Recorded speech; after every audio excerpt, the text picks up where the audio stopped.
예수님은 마가복음 7장에서 당시 바리새인들과 율법학자들로부터 그들에게 있어 중요한 문제를 질문받습니다. 예수와의 제자들이 어찌하여 장로의 유전을 지키지 않는가 하는 문제와 그 유전이 무엇이며 그 유전의 정신은 무엇인가 하는 질문이었습니다. 유대인에게 있어 율법은 원래 두 가지 의미를 가집니다. 하나는 무엇보다 십계명을 뜻합니다. 다른 하나는 모세오경이라 부르는 구약 성경의 최초의 5권을 의미합니다. 모세오경은 몇 가지 상세한 규칙과 교훈을 포함하고 있지요. 그러나 도덕적 문제에 대해 거기에 기술되어 있는 것은 개인이 그것을 자신을 위해 해석하고 적용시켜야 하는 일련의 커다란 도덕적 원리였던 것이죠. 그러나 오랫동안 유대인들에게 구전으로 내려왔던 이 도덕적 원리가 예수님 오시기 4, 5세기 전부터 율법학자들, 즉 서기관이라 불리는 이 사람들이 이러한 큰 도덕적 원리를 확장하여 인생의 모든 활동이나 여러 가지 상황을 지배하는 수천의 작은 규칙과 규정을 만들었습니다. 그리하여 이미 생활은 원리에 의하여 지배되지 않고 규칙이나 규정에 의하여 지배되기 시작하였던 것이죠. 이것이 성문화되어 구전율법으로 지켜져 왔던 것입니다. 이것이 바로 장로의 유전이었던 것이죠. 여기서 장로라는 말은 회당의 원로를 의미하는 것이 아니라 고대인 또는 옛 시대의 율법 전문가를 의미합니다. 주후 3세기에 이러한 규칙과 규정을 집약해 기술한 것이 바로 미슈나입니다. 이 미슈나 안에 있는 내용 중 하나가 손을 씻는 일이었던 것이죠. 그래서 예수님과 제자들이 부정한 손으로 먹는다고 공격했던 것입니다. 손을 씻는 이 행위에는 엄중하고 일정한 규칙이 있었는데요. 여기서 문제는 위생적인 정결 때문이 아니라 의식적인 정결이 문제였던 것이죠. 모든 식사 전과 요리가 바뀔 때마다 일정한 방식에 따라 손을 씻어야 했는데요. 일단은 손에 묻어있는 이 모래, 이 모르타르 자갈 같은 것들을 떨어버리는 데서 시작한다고 합니다. 또한 손 씻는 물은 특별히 큰 돌 항아리에 넣어 두어야 했습니다. 그래야 의식적인 의미에서 정결해지는 것이고 물을 다른 목적으로 사용하지 않았다는 증거가 되기 때문이었던 것이죠.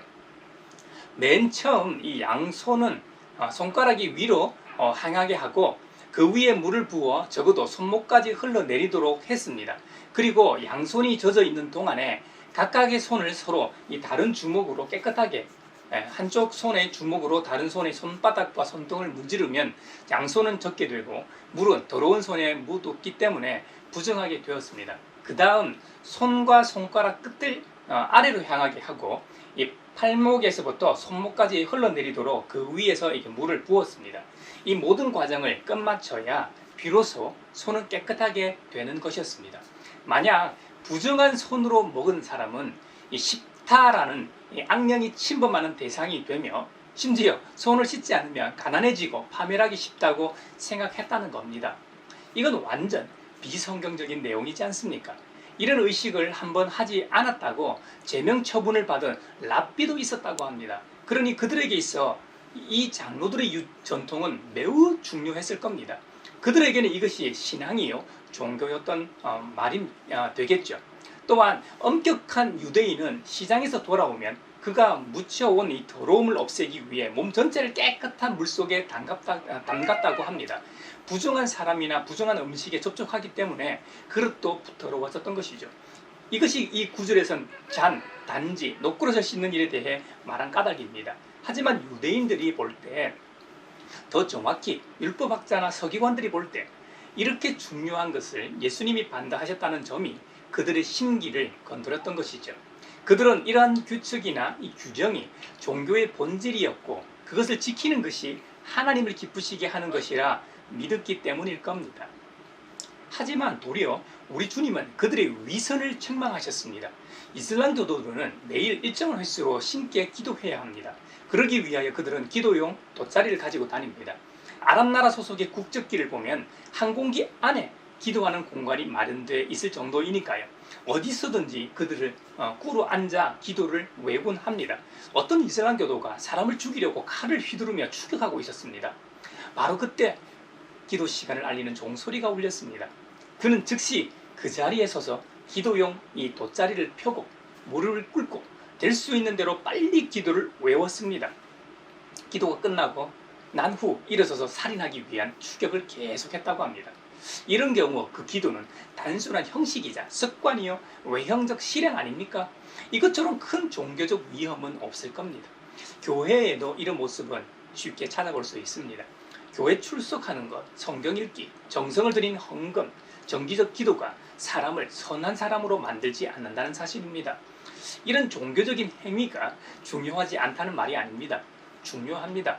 이런 경건의 훈련은 매우 중요하지요. 하지만 근본적인 문제는 우리가 믿는 이 하나님에 대하여 그리고 가족이나 친구, 직장 동료 등 이웃들에 대한 우리의 마음이 어떠한가가 중요하지 않을까요?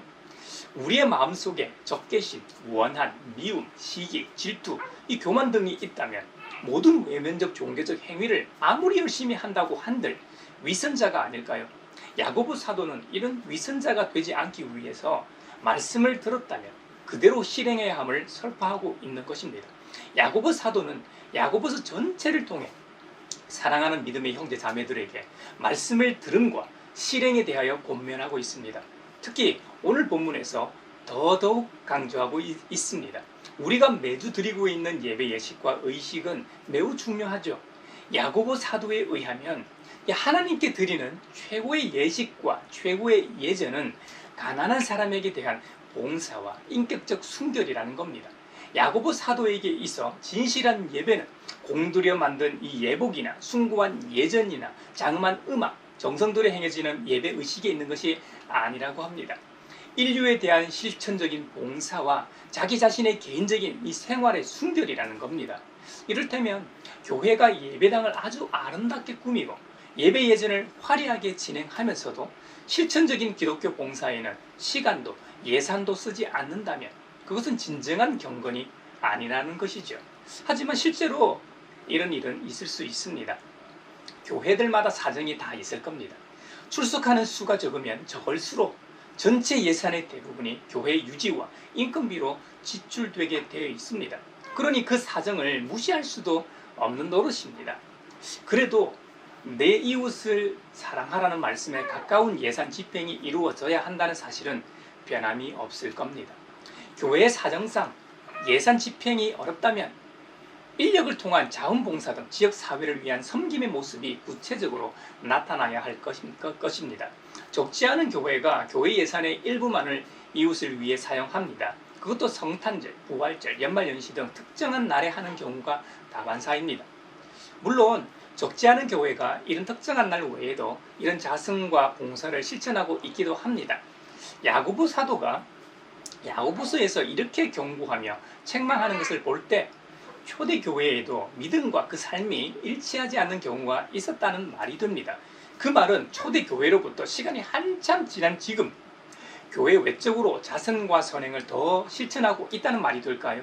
아니면 덜 하고 있다는 말이 될까요? 안타깝게도 후자에 가까울 겁니다. 야고보 사도는 참된 경건을 말하면서 헛된 경건이 무엇인가를 먼저 보여줍니다. 우린 나란 말로 번역한 성경에는 없습니다만 원문에는 만일 누가라는 표현이 있습니다. 1장 23절에 보면 에이티스 즉 만일 누구든지라는 표현입니다. 이는 당시 교회 공동체 구성원 가운데 누군가를 지칭하고 있었는데요. 그가 누구인지는 알 수 없지만 그는 스스로 경건하다고 생각했던 것 같습니다. 하지만 그는 자신의 혀를 제어하지 못한 사람이었고 말을 함부로 하는 사람이었던 것이죠. 이것이야말로 자기를 기만하는 것이요 스스로 경건한 채 하지만 실상은 불경건한 사람이었던 것이죠. 이들은 교회 내에서 그들의 말로 인해 분쟁을 일삼는 자들이었습니다. 어느 곳이든 항상 말이 분쟁과 싸움의 시작입니다. 사회에서도 보면 좋은 사이 간에도 한쪽이 먼저 비난하기 시작하면 참던 사람마저도 그 비난을 받아 공격하게 되지 않습니까? 이런 일들은 우리가 살아가는 사회에서 얼마든지 볼 수 있는 장면입니다. 이런 모습이 초대교회 내에도 존재하고 있었던 모양입니다. 이것이야말로 종교적 자기 기만에 빠져 있는 것입니다. 그러니 우리도 이런 모습을 항상 경계해야 하겠습니다. 혀를 다스리지 못하고 자신의 분노하는 감정을 그대로 말로 내서는 안 된다는 겁니다. 말의 중요성은 아무리 강조해도 지나치지 않을 겁니다. 자문에 의하면 경우에 알맞은 말은 은쟁반에 담긴 금사와 같다라고 하였습니다. 또한 선한 말은 불송이 같아서 마음을 즐겁게 하여 주고 쑤시는 뼈를 낫게 하여 준다. 한마디로 뼈에 양약이 된다는 의미입니다. 그래서 왜곡된 말을 내 입에서 없애버리고 속이는 말을 내 입에서 멀리하여라 라고 권면했던 것입니다. 또 노하기를 더디하는 사람은 용사보다 낫고 자기의 마음을 다스리는 사람은 성을 점령하는 사람보다 낫다는 겁니다. 자신의 마음을 다스리지 못할 때 우리 입을 통해 독사의 말이 나오지 않습니까? 저와 여러분도 우리의 마음을 지키고 우리 입술을 제어할 수 있기를 바랍니다. 이제 야고보 사도가 말하고 있는 참 경건은 고난을 겪고 있는 고아들과 과부들을 돌보아 주라는 겁니다. 고아와 과부들은 도움이 필요한 사회적 약자들을 가리킵니다. 그 시대에 새롭게 나온 정신이나 신학이 아닐 겁니다. 구약 시대로부터 존재했던 것입니다. 모세 오경까지 올라가지 않더라도 시편에만 봐도 이런 말씀이 있습니다. 그 거룩한 곳에 계신 하나님은 고아들의 아버지, 과부들을 돕는 재판관이시다 라고 기록하고 있습니다. 또 스가랴 선지자는 공정한 재판을 행하며 서로 관용과 자비를 베풀며 사회적 약자인 과부와 고아와 나그네와 가난한 사람을 억누르지 말아라고 경고합니다. 심지어 동족끼리 해칠 생각을 하지 말고 주님의 백성으로서 자신의 책임을 다하라고 권면합니다. 하지만 그 당시 사람들과 사회는 그러지 못했기 때문에 스가랴 선지자가 탄식하며 경고했던 것이죠. 사람이 정의를 행하지 않고 자비를 사랑하지 않으며 하나님과 함께 겸손히 행하지 않는다면 모든 의식적인 재물은 쓸모가 없다는 것이 미가 선지자의 탄식 기도이기도 했습니다. 성도로서 우리가 기억해야 할 것은 교회 외부에서는 신앙을 무시하는 일을 감행하고서 교회 내부에서는 신앙을 빛나게 하는데 힘써서는 안 된다는 점입니다. 이것은 하나님의 집 안에서 하나님께 아무리 숭고하고 가장 훌륭한 예배를 드리는 것을 원하는 것이 잘못이란 말이 아닙니다. 그러나 그러한 예배를 통하여 사람들이 하나님을 사랑하기 위해서는 동족을 사랑하지 않으면 안 된다는 것을 배워야 한다는 말입니다.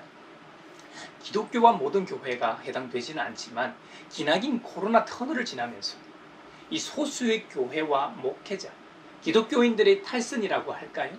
야고보 사도의 경고와 구약의 선지자들의 경고를 무시한 처사는 비성경적인 행동임에 틀림없습니다. 특정 소수의 정치적 목적을 위한 수단으로서 거룩한 교회와 순수한 성도를 이용하는 거짓 선지자들, 사기꾼들이 있기 때문에 오늘날 한국교회 전체의 위기라 하겠습니다. 며칠 전에 아프가니스탄 사태로 많은 난민들이 발생하였습니다. 가장 큰 책무를 가진 나라는 당사자 국가인 미국이겠죠. 우리나라도 아프가니스탄 현지에서 정부의 의뢰로 아프간 이 국가 재건에 참여했던 건설회사나 NGO 단체들이 있었다고 합니다. 현지에서 그들에게 도움을 준 이 아프가니스탄 현지 협력자 및 조력자들을 구출하기 위한 이 미라클 작전까지 펼치며 국내로 데려왔습니다. 정부에서는 이들을 난민 대신 특별 공로자라는 이름으로 배려를 한다고 합니다. 현재로서는 이들이 우리의 고아와 과부들 중에 하나일 겁니다. 물론 대한민국이라는 이 사회에 정착할 수 있도록 정부로부터 이런저런 도움을 받겠지만 진정으로 이들이 이 사회에 정착하기 위해서는 이곳에 살고 있는 우리의 도움이 꼭 필요할 겁니다. 그때 타문화권인 이곳에서 소외되지 않도록 우리 모두가 연대적 책임의식을 가지고 또 진정한 이웃으로서 그들을 도와주어야 할 것입니다. 야고보 사도가 말하는 또 하나의 참된 경건은 자기 자신을 세상에 물들지 않도록 지키는 것이었습니다. 새 속에 물들지 않게라는 원어로 아스필로스라고 합니다. 이 아스필로스는 제의적으로 점 없는, 비난할 점이 없는 뜻과 도덕적으로 순결함을 의미합니다. 제의적 의미에서의 더럽힘 없음은 성경에서 오직 흠없는 어린 양 되신 예수 그리스도에게만 사용된 단어인 것으로 봐서 야고보서에서의 아스필로스는 의식적 정결보다는 도덕적 정결을 의미하는 것이 분명합니다. 성도들의 이 도덕적 행위는 하나님께 대한 흠없는 신앙심의 문제라 해도 과언이 아닐 겁니다. 하나님에 대한 신앙심, 즉 충성심은 주변 세계의 가치관에 영향을 받을 수 없습니다. 세속의 가치나 삶을 따라가는 자는 하나님과 원수가 되고 말 겁니다. 그러므로 야고보 사도는 이 사회 속에서 도덕적으로 비난할 점이 없는 자로 살아가라고 권면하는 것입니다. 물론 완전히 흠없이 살 수야 있겠습니까만 할 수 있는 대로 그렇게 살아가는 우리 모두가 되길 바랍니다.